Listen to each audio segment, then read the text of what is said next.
boomerang. What were those crazy Aussies thinking? Throwing a stick and having it come back to you? Well, that's not really how it started. Most boomerangs during Aboriginal times were simply just thrown straight at the bird or target they were throwing at.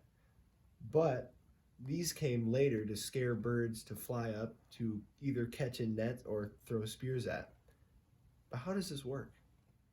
All a boomerang really is are two wings connected somewhere between a 70-degree angle and around a 130-degree angle that are really made to spin around an axis that is perpendicular to the flight.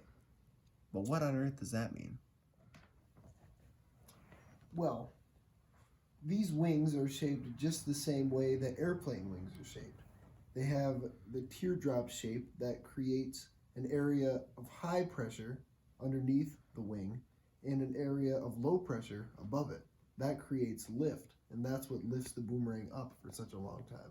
But the lift alone doesn't make the boomerang come back to you. There's another key element that causes it to return, and that is when you throw it, you're creating angular momentum. But that's not all. When you throw a boomerang, the top wing has it's traveling faster than the bottom wing just compared to the air, just by the way it's going, because the top wing is traveling in the direction that you're throwing it compared to the bottom wing that is traveling in the opposite direction. This creates a torque in the whole boomerang that is greater on top, that is pointing parallel to the boomerang. Now this slowly but surely turns the boomerang all the way around until eventually it comes right back to the original spot that you threw it at. And I'd also like to acknowledge that I'm a clown for wearing these glasses and for missing out on my classmates' presentations yesterday and the day before. It's my bad. Now, on to a goober trying to teach you how to throw a boomerang. Hello, my name is Riley Howard. You probably already knew that. So I got a few boomerangs here today. Got these two big ones, these two small ones. These are a lot more exciting. I'm just going to teach you how to throw a boomerang if you ever end up in a situation where you need to know how to throw a boomerang. These are a bit less exciting because they don't go as far, and one is literally made out of 2 paint sticks and rubber bands, and the other one is plastic. These go a lot farther. They're actually handmade and handcrafted by some legend named Kendall Davis. Gotta love the guy. He makes boomerangs for a living. But yeah, I'll teach you how to, the same principle goes for all 4 of these boomerangs, how to throw it. Some of the details are a little bit, they change a little bit, but they're pretty much the same. So now I'm gonna try to teach you guys how to actually throw it. So it's really important, the wind is the most important part of this. So let's say the wind is going that way. If the wind is going that way, what you want to do is that you don't want to throw it straight into the wind. What you want to do is you want to throw it at a 45-degree angle at the wind. So if that's 90, that would be 0. You want to throw it at a 45-degree angle right of the wind. Now I'm going to show you the 3 ways to hold a boomerang. So all grips really just include these 3 fingers. You can either hold it like this, which is called the pistol grip. It's just your index finger and your thumb, but your index finger is wrapped around.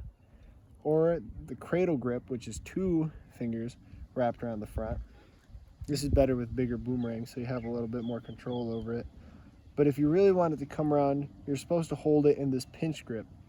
Now this is just using your thumb and the side of your index finger.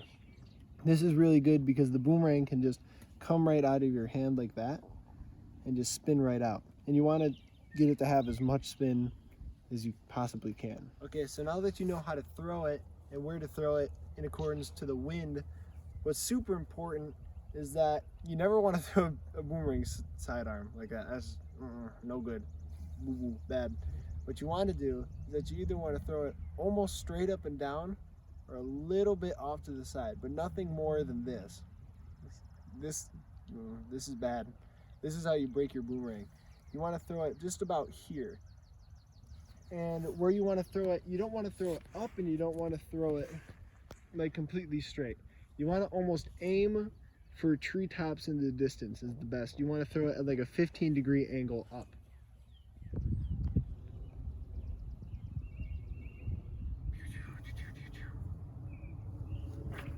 That's too high. That's much too high.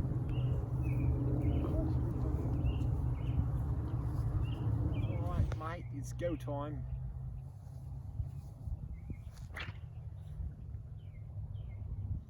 What a beauty.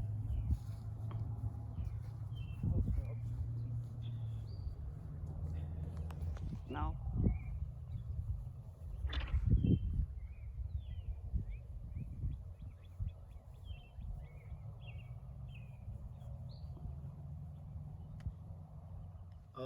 Thank you for watching my video. Hopefully that tutorial made sense along with the physics. I'd like to give a big shout out to my mom for filming the video with me. My brother also, who is filming right now. This is the night before it's due. So, I mean, come on, it's me. What do you expect? And yeah, a huge shout out to Kendall Davis. Wouldn't be here without him.